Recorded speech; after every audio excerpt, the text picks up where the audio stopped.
Well, I'm trying to bend some strips of spruce that I cut out just for, some of them just for practicing this.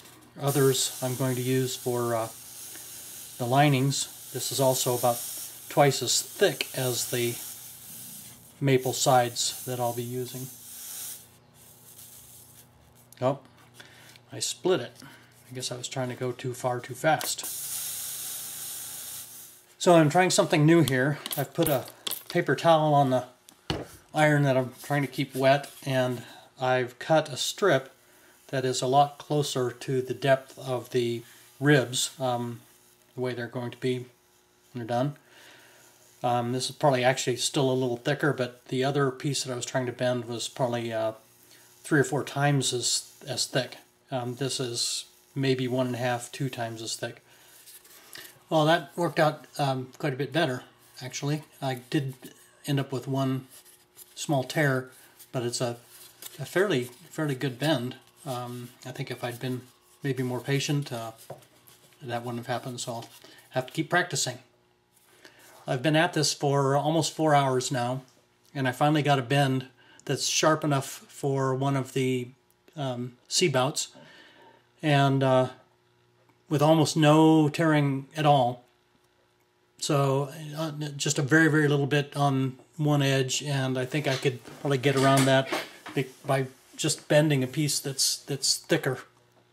I ended up using a piece of t-shirt strung over the bending iron, wetted down periodically, and then I worked it back and forth around the iron and try not to stay on just one spot. The other thing I found is that I constantly have to maintain the bend because it wants to, once the steam hits it, it really wants to unbend. One of the other people I've been in touch with, Kathy, who I contacted regarding this wood bending difficulty, had a great idea, and that is to use a piece of aluminum flashing, cut down to size, as a bending strap. And another person I've been in touch with, Ray, suggested that I make sure not use too much water, which I had been. I'd been pretty much soaking the wood. And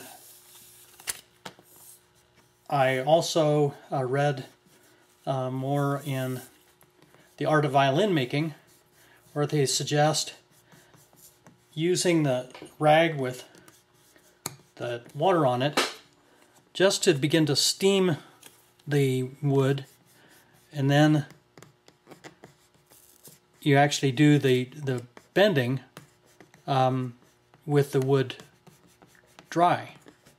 I am managing to get what appears to be a very tight bend, and so far there have been no splits whatsoever.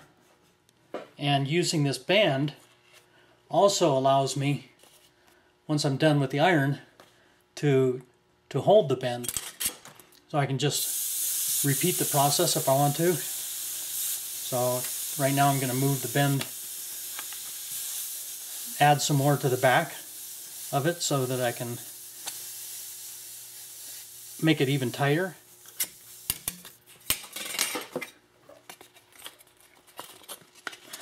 It'd help if I held on to things.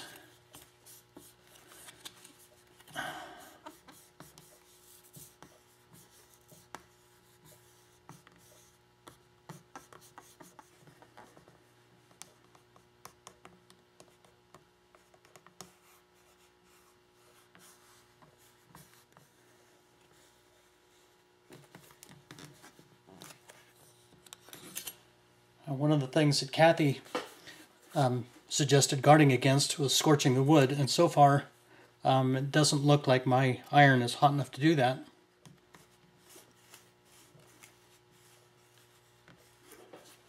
So here's the bend that I came up with, which is plenty tight for the C-bouts, and there's not a single split in it. The only thing I notice, and it's on the outside of this particular bend, there is some residual from the aluminum rubbing against the wood, so it's a little black, but I'm sure just a little sandpaper would take that off. There's a little bit of discoloration on the inside, which would show.